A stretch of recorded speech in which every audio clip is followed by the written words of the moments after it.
What's up everyone, Clark Glassford, founder of My Practice Interview, where we help you land your dream job. And today we're talking about behavioral interview questions. So if you've seen my previous video on the 4 types of interview questions that you can be asked in an interview, we talked briefly about behavioral interview questions. You'll want to watch that video, it's in the links below. Check that out because not all interviews are created equal.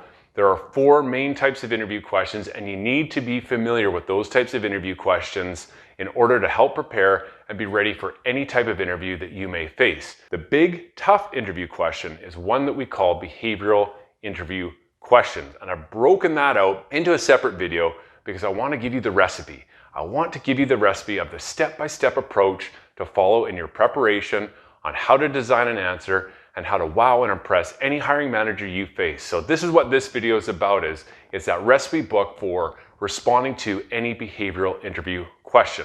Now, if you're doing research out there, they're called behavioral interview questions, behavioral-based interview questions, behavioral descriptive interview questions. They all mean the same thing. So if you're doing additional research, those are the key word searches you can be looking for. But special treat, as part of this video, I've got a freebie that I'm going to give you at the end that will simplify your life, take away all the searching you're going to have to do, and help you actually prepare in a succinct way that will make everything so much easier for you. So hang around, check out the freebie I'm going to offer right at the end here. And today, let's get right into behavioral interview questions. So what are they? And let's backtrack a little bit. Why do interviewers ask questions? Well, they're looking for skills that you have as they relate to the role that you've applied for. And skills can be broken into 2 groups. They can be broken into technical skills and behavioral skills. So the technical skills are the technical requirements for the job. So if you're a mechanic and you're applying for a mechanic type role, they'll be asking you questions based on your mechanical skills and aptitude. If you're an accountant and you're applying for an accountant role, the same thing. So they're going to be asking you questions based on your accountant skills, and you'll be going through and trying to answer questions based on those. On the other side, they're also looking for what we call those behavioral skills.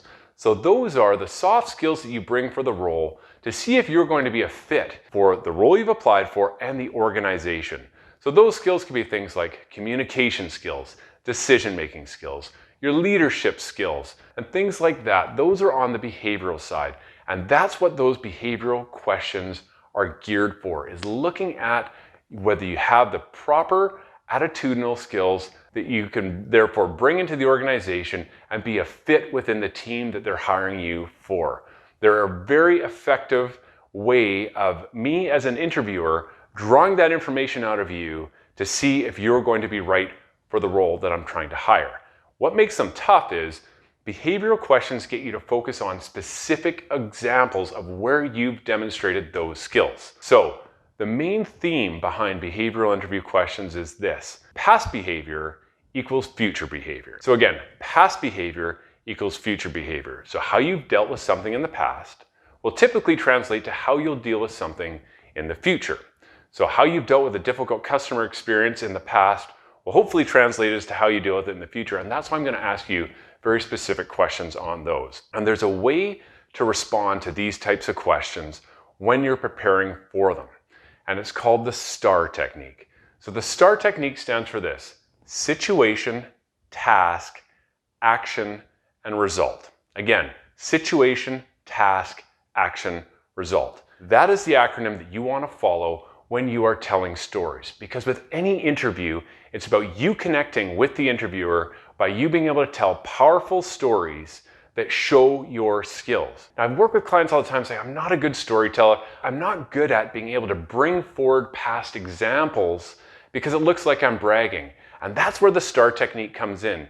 If you prepare by using STAR and going through that process by describing the situation, by describing the task, the action you took, and then the result, you are just walking through a story that completes the full step of everything you've done to resolve a certain situation.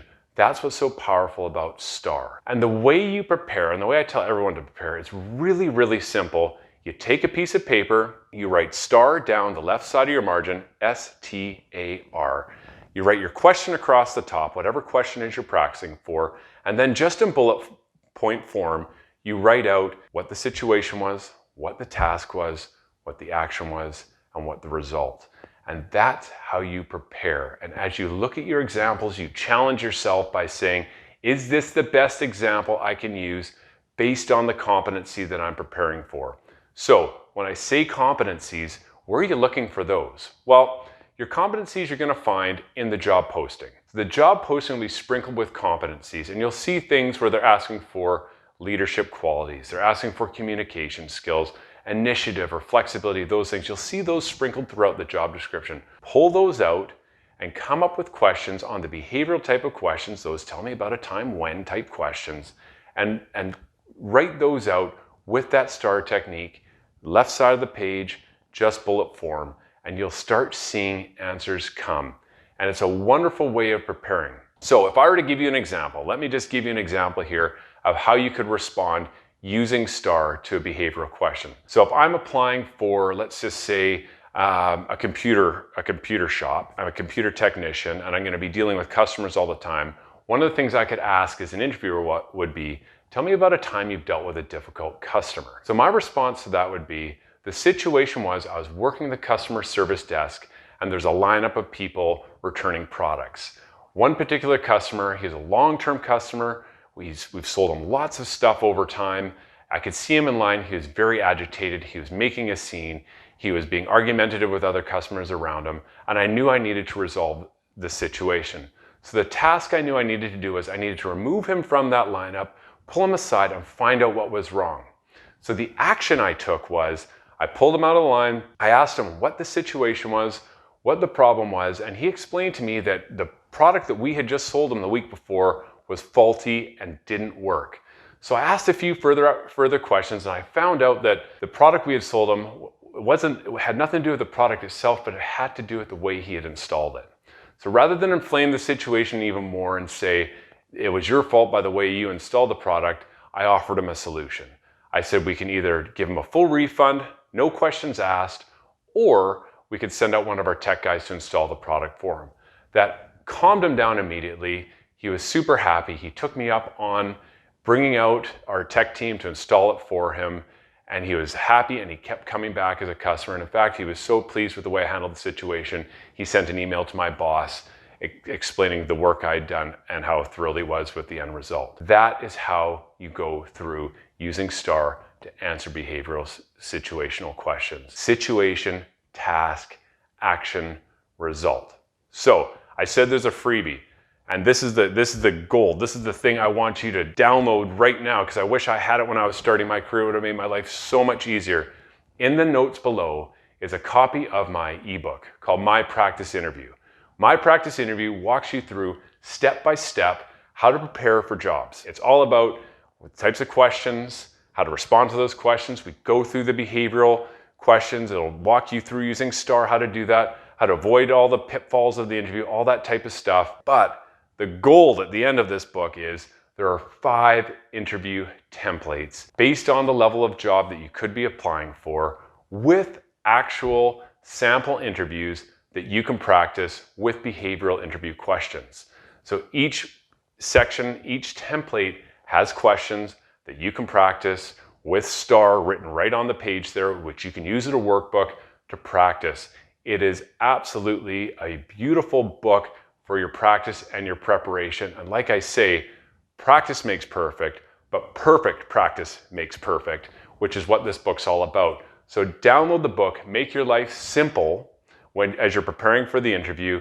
Use that book over and over to start practicing for your interview for behavioral type interview questions. It's fabulous. I hope you've enjoyed the video. I hope I've done a good job here of explaining exactly what behavioral descriptive interview questions are, how to respond to them using that STAR technique. It's the way to do it. It's the only way to do it.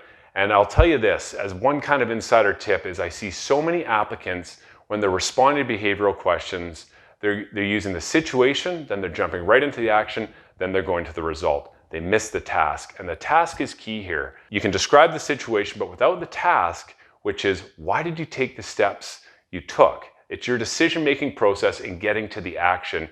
When you miss that, you're missing out on key detail for the interviewer, and that could make the difference between you getting hired for the job and somebody else who's better at describing their story, right? Again, it comes back to the story and you connecting with the interviewer, explaining your story, telling your story, and connecting with the hiring person so they can make an informed decision that you're the right person for the role. So I hope you've enjoyed the video. Check out the links, like I said. You'll also see in the links a subscription to the YouTube page. Check that out. We respond to all comments. Please share.